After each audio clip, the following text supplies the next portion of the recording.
What's going on, everybody? This is Island Hopper TV Podcast, and today we're going to talk about how I travel full time, and I've been averaging about 25 countries per year. So last year I traveled to just over 25 countries, the year before that, and then this year I'm on track for already 10, and we're not quite halfway through the year. I'm a little bit slower right now because I've been going through China quite slowly. China's a huge country, and I don't want to rush it.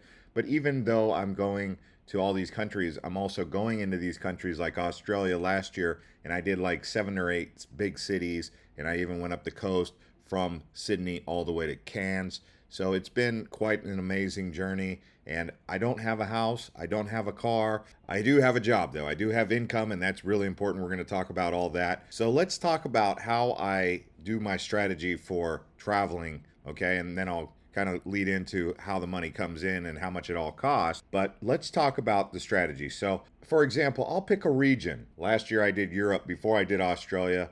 Around like September or August, September, I went to Europe, right? I went all the way from Edinburgh, Scotland, all the way down to London, Paris. From Paris, I went to Luxembourg. From Luxembourg, I went down to a little bit of France, like the west side of France, and then I went into Switzerland. From there, I went to Liechtenstein for the first time, so I was able to get 2 new countries that I hadn't been to on that route, but they're very small. It's the kind of countries you wouldn't normally want to go to, but I only did like short trips there in Liechtenstein and Luxembourg. I only went there for like a day trip because you can do those in the same day and come back to Zurich. For example, you could start in Zurich, go to Liechtenstein, come back to Zurich. You could even do some of the Swiss Alps in the same day. But, trips like that are fun because you're able to go to new places, see new things, but you're not inconvenienced by, having to get into an airport, going in and out. You're on trains. So that's a good thing about traveling by region. But anyway, from Switzerland, I took a train through the Alps, went through the longest train tunnel in the world. That took me into Milan. From Milan, I went down to Florence. From Florence, I went to Rome. And then I caught a sleeper train to Venice. From Venice, I caught a bus because they don't have any more trains. And I went to Ljubljana in Slovenia. That was my first time going to Slovenia.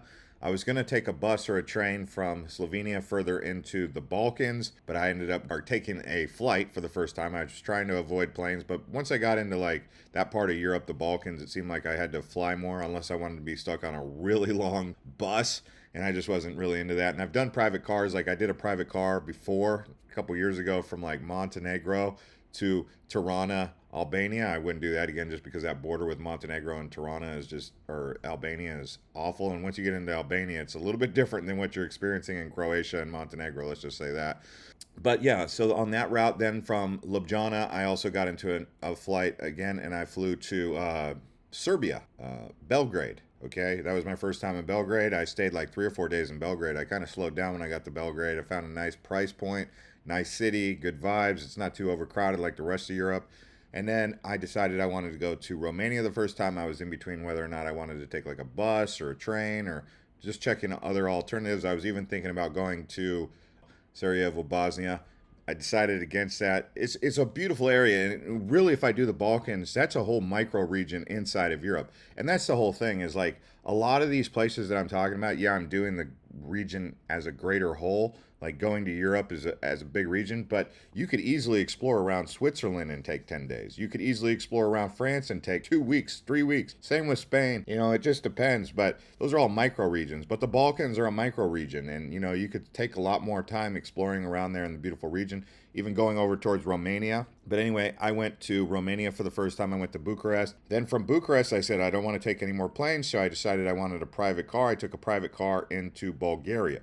I went to like some beach towns in Bulgaria. I want to call it like not Skopje, but can't remember the exact name of the town. It was hard to remember all the things in Bulgaria. But, the Bulgarian Riviera along the Black Sea. It wasn't exactly something that, leaves a big memory with you. So I don't remember all the places I went. I know I was looking at little towns along the Bulgarian Riviera, and I was going to see if I could go down to Turkey by just kind of city hop in Bulgaria, but I only stayed one night. I ended up taking a bus to Istanbul, did a land border crossing, and, I'm just giving you an idea of kind of like a route here, so how it kind of all played out. So from Istanbul, I was thinking about, going other places in Turkey, but I was like, I've already done a lot of Turkey. I mean, I've never been to Cappadocia, believe it or not. That's one of the big tourist destinations I've never actually been. But I went to, you know, so many of those places last time I was there. I can't even remember them all, but Ludeniz, Faz, uh, so many places over there. Okay, and anyway, but from Istanbul, it's a big country. I I was considering maybe going across the Black Sea in a ferry or something to get to Georgia. I decided against that, so I flew to Tbilisi. When I arrived in Tbilisi, I stayed again a couple days. Like I stayed 4 days in Istanbul because Istanbul is an amazing place. I stayed around like Istiklal. I also stayed around like Sultanahmet, that whole area. But that was my second time to Turkey. Yeah.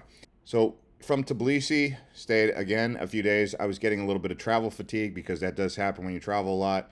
And then I traveled from Tbilisi all the way down to Yerevan in a private car. So I was trying to avoid planes, but it seemed like I was going in and out of airports. I mean, Istanbul, you could take a train, but it's almost never available, and I've never taken a bus in Turkey. Turkey's just a huge country, like I said. I mean, it spans the whole length of, the Black Sea, and then to the south is mostly, the Mediterranean. So you're pretty much just like Turkey. It's like Turkey occupies that whole Anatolia region, if you want to call it that. But yeah, I was in Yerevan, and then from Yerevan, I was thinking about going to Azerbaijan, but then I realized there was border conflicts, and I didn't realize there was so much tension between like Georgia and Armenia and Azerbaijan. Even though I had bought my visa to go to Baku or to go to Azerbaijan, I paid online and everything, and was getting ready to do that. But I realized the flights were so weird. It was like I had to go down to Dubai and then back up again. And I was like, I'm not going to do all that. If I'm just going to do that, I'm just going to fly into Muscat. So I flew into Muscat, Oman, kind of did that little region, did Abu Dhabi, Dubai again, and then by that time I was cashed out. I was ready to head back to Bangkok, kind of. But that's just an example of a big trip, mega region kind of tour. Like I said, each one of those have micro regions inside there that you can do. But I don't really plan it out in detail. I'm flexible. I'm flexible because there's weather that can come up. There's tickets and opportunities that may come up that can really, dictate where you decide to go. So there's various other factors, geopolitical tensions, like I kind of talked about with Azerbaijan. But even then, this year we've seen what's happened in the Straits of Hormuz, around the Persian Gulf area. It's a lot of different tensions that pop up.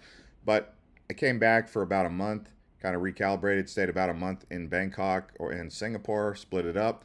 And then I decided I wanted to go to Australia. That Australia trip was cool. From Singapore, I flew to Perth. I flew to Melbourne. From Melbourne, I flew to Sydney. From Sydney, I took a bus, a train, and a private car all the way up to the Gold Coast, stopped at Byron Bay, stopped in Brisbane, then went all the way up to Cairns. I'm just giving an example of like a year, like last year's recap. But I could go into this year, but I've already done that on a lot of my other channels, Island Hopper TV main channel, but also I've done it here on this channel where I talked about my route in China. If you haven't already seen that, you can go back to the homepage and see how I did China in 30 days. I'm still in China, actually, to be honest with you. I'm been in and out of Hong Kong, kind of reset my 60-day visa as well. And I'm thinking about going to Kunming and Yunnan and maybe even Tibet and some of that stuff. I want to go to all the way over to Kazakhstan. So I got a lot of plans, but I'm a little bit travel fatigued, to be honest with you. But from uh, Sydney, I went to Gold Coast. From Gold Coast, it's easy to see Byron Bay, Gold Coast, Sunshine Coast, Brisbane. And then from Brisbane, I went up to Cairns, kind of got tired. But I did decide to go out to Fiji, stayed about 3 or 4 days in Fiji, and then headed down to Auckland, New Zealand. By the time I was down there, I wanted to go to the South Island, but I said, oh my gosh, I'm too tired. So I headed back to Singapore. Kind of finished the year doing that. I also included some Vietnam in that trip, and or in that tour in that year. There was a lot of travel that was done. Lots of routes going from Bangkok down to Singapore. I didn't even mention that, but I probably did that route at least 2 or 3 times in a year, where I just go Bangkok to Hua Hin to Chumphon to Phuket to Krabi to Penang, and most of this is all land border crossings, pretty much in private cars, taxis. You could do buses or whatever you want. There's not really a train, but then from Penang to Kuala Lumpur to Malacca to Johor Bahru to Singapore, and you can reverse it back up or you can fly back up again. I mean, it just depends. I mean, there's a lot of different routes, and you can see these are regions. So it's like I'm going into regions trying to avoid airports as much as possible. The more and more you go in and out of airports over time, you start to get just exhausted with them. So it's doing the regions, not necessarily just the countries. So it's the countries inside the regions. Southeast Asia is a region. You could do a region there. And then spending like, sometimes I do 24 to 48 hours in a city, and sometimes I'll do 3 to 5 days, like I talked about in Belgrade or in Istanbul or some of those other places where I found my sweet spot. I found a little bit of a comfort zone where I was able to recharge. And I talked about how to get around, which was basically for me, I prefer places with trains. China is great because it's got plenty of trains to get around. Try to avoid airports, but I also do take private cars, one-on-one drivers, taxis, and stuff like that. If I find somebody, you got to make sure it's safe to do that. But it is one of those things. If you can find drivers in certain areas and then keep going back to them, making friends with them, that's good. Or the person, the lady, or the guy who runs that agency. Like in Hua Hin, I have a lady that I go to, and she always has drivers that'll take me from Hua Hin down to Phuket or Hua Hin down to Champon. The Hua Hin to Phuket is just a beast of a trek. So I would definitely recommend just stopping in Champon. You can even like cross over into the Gulf of Thailand and do. This is what we did last time: Koh Tao, Koh Phangan, Koh Samui. Just depends on what you're looking to do. But then if you're looking for the way that I pay for all this, because this is what you guys are probably curious about, the way I pay for it is I have several different YouTube channels. So even on YouTube, just for the travel, and this isn't the only way, but I have a YouTube channel for hotels. I have a YouTube channel for the transportation process, which is VertCam Travel. I have Island Hopper TV Hotels. I have Island Hopper TV main channel. So I have multiple different monetized content streams. Each one of those channels is its own entity, specifically drilled down to its niche, and I'm sharing with people in-depth details like this one, Island Hopper Podcast. So I mean, I'm pretty much like in the evening times when I'm chilling, I might be traveling or filming in the daytime, come back, and I'm kind of like editing, drinking coffee, spending a couple hours editing, putting out videos, and just going through everything that I've already done. So invest in stocks. So I have a Robinhood account, and I have several other accounts that I have, such as IBKR, which gives me access to international markets and trades. So as I'm getting money, any surplus that I'm coming upon, I'm also investing into the stock market, which is growing my wealth. I always wait for the market to collapse, or not collapse, but go down in price, and then I enter the positions. And I usually only focus on top tier stocks like Google, Microsoft, Apple. Sometimes I go into biotech or something like that that's a little bit more of a wild card, but still I'm buying that on a dip. And then I also invest in cryptocurrencies, Bitcoin, Ethereum, Solana, Sui, stuff like that. And I accumulate those over time. Obviously, same strategy is when the price goes down, that's when you buy. You don't chase it when it's going up. I mean, people have a tendency to chase it, but that's where you're going to get the most minimal gains, but also have the highest risk, especially for short-term investing. So always try to take advantage of those market manipulation tactics that's going on right now. I mean, anytime they're manipulating the market, and that that's happening because, I mean, whether it's some sort of blockage of the straits or something like that, and the price goes down and oil goes up, and you're like, well, this is temporary. I mean, unless you're a total doomsdayer, you know that like the price is going to go up. So that's kind of the strategy that I've had for both Bitcoin, crypto, and the stocks. Travel obviously has been impacted by all of that because there's closures in the Middle East right now. Airports, it was harder to go from Europe to Asia because the only airport that was really open was Istanbul. It's a mega airport, but it can't handle all of the Qatar and Dubai and Abu Dhabi overflow traffic. And that doesn't even include like Kuwait or Bahrain that also does, routing through. So, those kind of things come up. Now, obviously, I said I don't have a home, but I do pick home bases. Singapore, Bangkok, Kuala Lumpur. I've kind of shifted a little bit more towards East Asia, which is out of Southeast Asia. And what you're looking for is these places where you have an opportunity to have cheap food, cheap accommodation, cheap transport, and you can be efficient and productive. Europe, maybe one day I'll consider it, or the US. but none of those places really interest me. So most of it has been, Southeast Asia or Asia. In Asia, China is an option. Obviously, the firewall limits your connectivity, so that does restrict a lot of your online activity. So maybe a place like Taiwan or Hong Kong can be useful. Shenzhen kind of has some access to the outside world depending on the hotel you're staying at, but it's really limited. China's got a good price point though, so it just depends on, how you're managing the situations in 2026, right? But overall, I would say Bangkok has been good, Kuala Lumpur. You can get affordable accommodation, maybe even Vietnam. You want fast internet. And those are places that after, a month and a half in Europe or after a month in Australia or after 45 days in China, you kind of go back there and you recharge. You spend 20 days. I would say 21 days seems to be a good enough recharge for me because after 21 days, I'm kind of like, all right, I got some sleep ins, I got over the whole travel fatigue and I'm kind of ready to go back out again. Seems like 21 days is like the sweet spot for me.